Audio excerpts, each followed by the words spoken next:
Uh, on another podcast, I had Nick Rosa, who is the head of Metaverse for Accenture, and he had some very interesting points and topics about this, because really what we're waiting for the Metaverse to, become this thing that we all, are expecting, but it's absolutely nowhere near, is a number of different issues.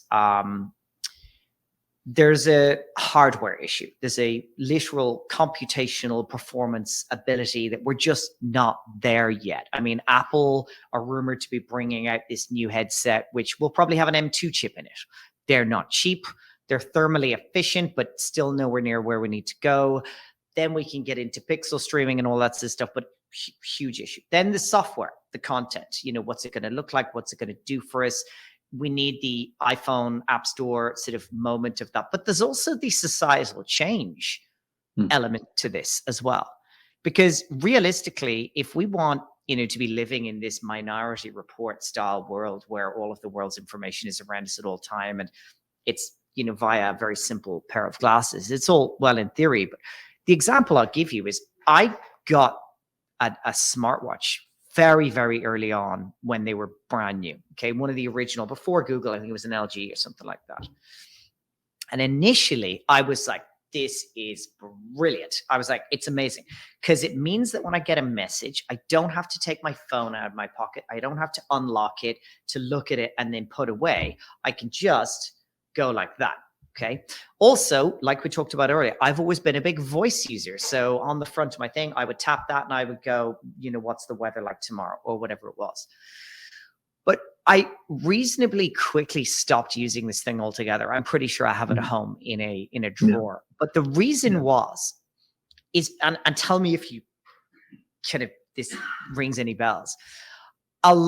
This happened to me many, many times when I would be sitting with someone or would be driving along in the car and we'd be chatting away and blah, blah, blah. And then I'd be like this, and then I'd be like that, and then I'd be that. And they'd be like, are you bored? Do you have to be somewhere? Sorry. Am I not engaging enough in the conversation? And for that, it just took me out of the situation I was in, and since then I've never had another smartwatch. Now I bought one quite recently for my wife, and she loves it. And so many people have them. I know the guy who has the Rolex on one hand and the iWatch on the other. I mean, it's hilarious. But it does say a lot about our sort of thoughts and perception around interaction with either the technology or the information that we're trying to claim. Yeah. That was I think that was something they got right. I mean, 10 years ago, Google Glass, of course, came out to a degree of fanfare, and that was around the time I was traveling quite a bit in the Far East, and the country that seemed the most advanced, certainly with telecommunications, was Korea at that time. And you could sit on one of the tube trains, and they would have these enormous screens on their phones back then, and they would have a really solid signal and be all watching TV or shopping. Like way before the rest of the world even had right on the cusp of the iPhone. I think they were kind of the early smartphones, but amazing connectivity and a huge amount of commerce done on these things. So it was this little kind of sense of here's what might come, but also you had the issue of everybody just looking down at the phones all the day, not having a lot of interaction, which, to be honest, you probably didn't want to have when you were on the tube going home. The social etiquette, I can certainly see that being a huge factor.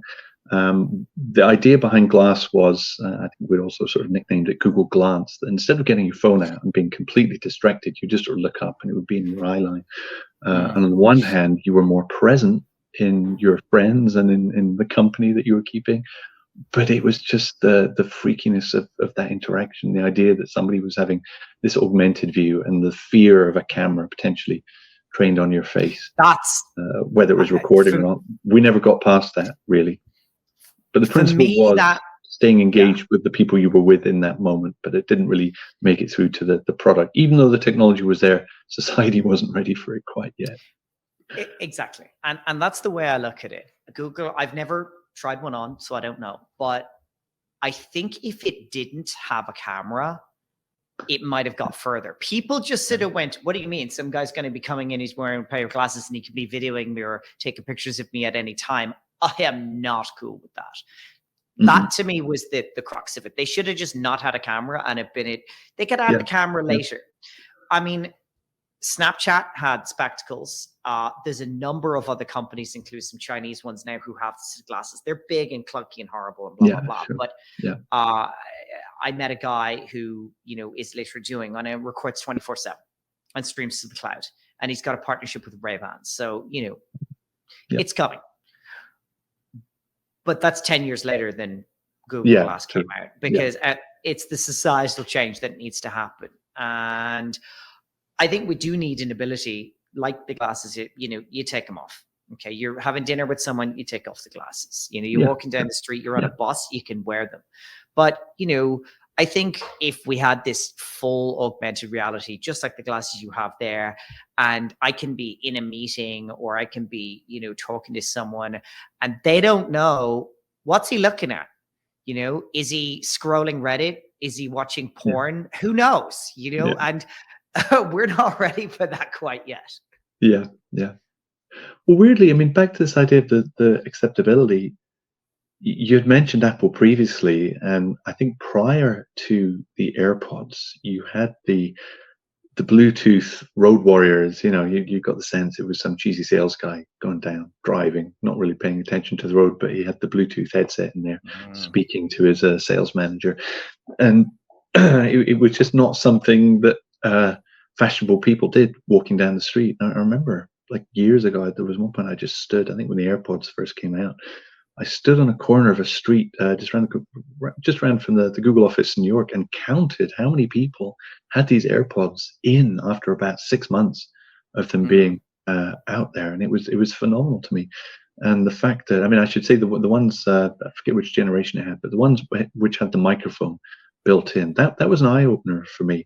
And if they can pull that off, if they can make the Bluetooth headset fashionable, just by changing the form factor and being Apple and drawing attention to it with the great marketing they do in this white plastic that they seem to put over everything. If they can do the same for some sort of AR glasses and whatever form factor it might be, sunglasses, it's weird. They just seem to have this, what is it they say, you know, the dent in the universe, just the shift of gravity that they can bring to so many people that just idolize them.